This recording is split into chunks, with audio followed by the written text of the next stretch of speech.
Hi friends, అందరికీ happy రసప్తం అండి. ఉదయాన్నే సూర్య భగవానుడైతే వచ్చేసారు. సో నేనైతే ఎదురంగలో పాలైతే పొంగిస్తున్నాను. కారు పిడకలను ఇంకా ఎదురు పుల్లలు ఉంటాయి కదా, అవైతే నేను రెడీ పెట్టాను.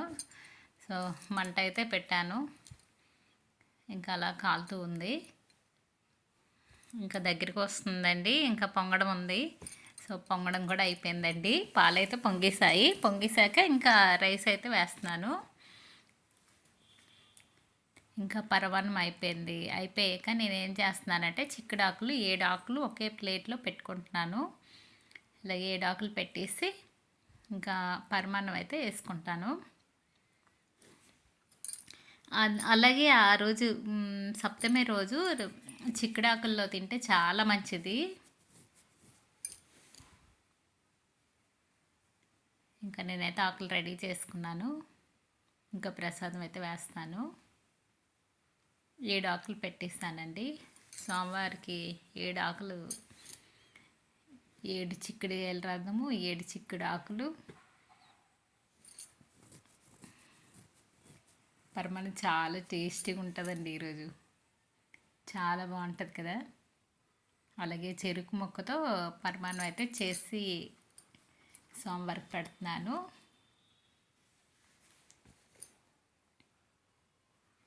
చాలా బాగుంటుంది. ఇంకా సోమవారికి అయితే ప్రసాదం రెడీ అయిపోయింది.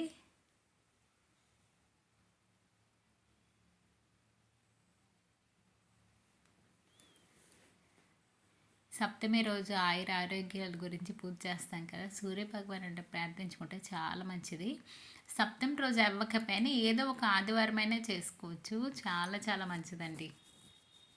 ఇలా ఎండలో పాలు పొంగిస్తూ పరమాన్నం చేసుకుంటూ స్వామివారికి సమర్పించుకొని మనం కూడా నైవేద్యం తీసుకొని చాలా మంచిది ఆ రోజు. ఎక్కువ సూర్యనారాయణ స్వామికి ఆరోగ్యం గురించే కదా ఎక్కువ చేస్తారు పూజలు. చాలా చాలా మంచిదండి. అలాగే అఖిల దేవతలు అష్టోత్తరాలు ఉంటాయి. అన్ని దేవతలవి ఉంటాయండి, దేవుళ్ళు అష్టోత్తరాలు. సో నాకు వచ్చి అష్టోత్తరాలు అయితే సూర్య భగవాన్ అంటే దీనిలో ఉన్నాయి, చదువుకుంటున్నాను.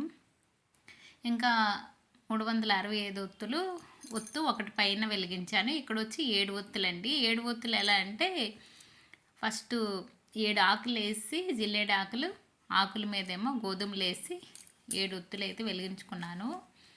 ఇంకా 365 ఒత్తులు అయితే సూర్య భగవానుడు ఎదురుగా వెలిగించుకున్నాను. ఆ దేవుడికి నా పూజ అయితే ఇలా చేసుకున్నానండి. కర్పూరం అన్నీ రెడీ పెట్టుకున్నాను. అక్షంతాలు అలాగే ఆ రోజు ఎరుపు చాలా మంచిది. పువ్వులు కూడా ఎరుపు ఉంటే చాలా మంచిదండి. ఎరుపు దొరుకుతాయి. మందారాలు చూడండి ఎంత బాగున్నాయో. సూర్యనారాయణ స్వామికి చాలా ఇష్టము ఎరుపు పువ్వులు అంటే.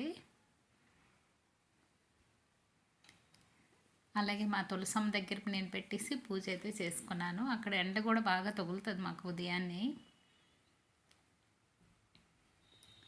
ఇంకా పంచామృతం అయితే చేశాను. సోమవారికి చాలా మంచిది సమర్పించుకుంటే ఆ రోజు. వడపప్పు. నా పూజ అయితే ఇలా చేసుకున్నానండి సప్తమి రోజు ఎవరికైనా వీలు కాకపోతే ఒక ఆదివారం అయినా చేసుకోండి. ఎందుకంటే మన ఆరోగ్యం గురించే కదా భగవానుడికి పూజ చేసుకుంటాము, ప్రార్థిస్తాం కదా. సో ఎలాగైతే చేసుకున్నానండి. అలాగే ఆ రోజు పేరెంటాలకైతే 3 పేరెంటాలకి తాంబూలం ఇచ్చుకుంటాము.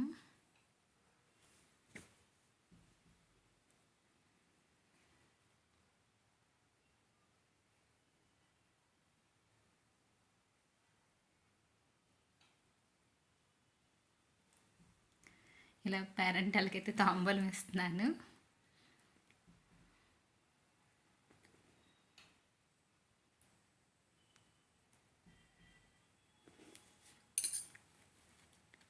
ఇంకా పేరెంటాలకి ఇచ్చాక పూజ అయితే అయిపోయినట్టుగా. ఇంకా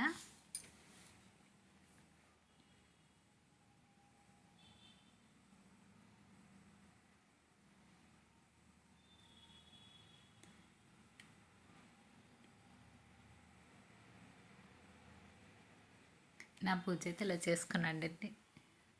సప్తమి పూజ.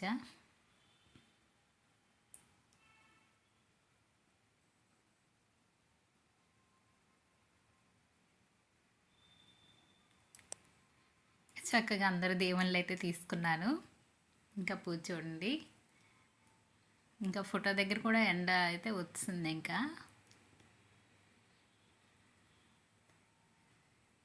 ఇంకా కొన్ని దీపాలు అయితే గాలి కూడా వేస్తుంది, కొన్ని దీపాలు కొండెక్కిపోయి. సో కొన్ని దీపాలు అయితే గాలికి కొంచెం ఇది అయ్యాయి.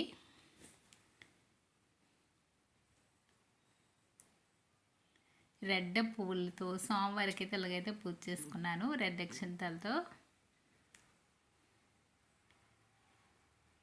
ఇంకా నైవేద్యం అయితే పెట్టేశాను. ఇంకా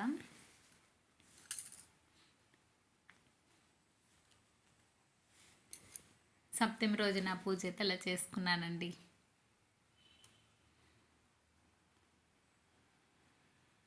కానీ గోధుమలు దీపం అనేది చాలా ఇంపార్టెంట్. స్వామివారి గోధుమలు అంటే చాలా ఇష్టం, అందుకనేసి గోధుమల దీపం అయితే పెడతారు. నేను కూడా అలాగే పెట్టాను.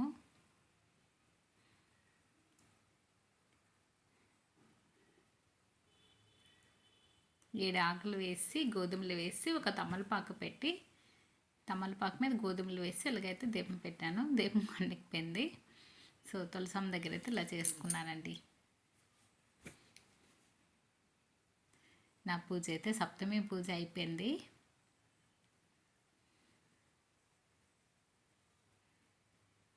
చూడండి మా సూర్యనారాయణ స్వామి కాదు, సో అందరి దేవుడు ఆ సూర్య భగవానుడు చాలా మంచిదండి. ఆ రోజు పూజ చేసుకుంటే ఏ ఆదివారమైనా చేసుకున్నా పర్వాలేదు. అలాగే ఈవినింగ్ నేను వచ్చి స్వామివారికి అయితే హారతి ఇచ్చాను. ఎరుపు నీళ్ళతో హారతి ఇస్తే చాలా మంచిది సాయంకాలం సమయంలో.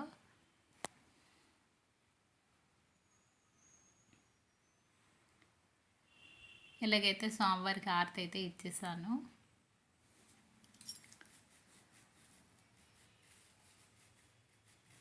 సప్తమి రోజు ఉదయాన్నే హారతి ఇచ్చాను, మళ్ళీ సాయంత్రం కూడా ఇలా హారతి ఇచ్చాను. అలాగే ఆ వాటర్ వచ్చి మొక్కలకి వేస్తాను.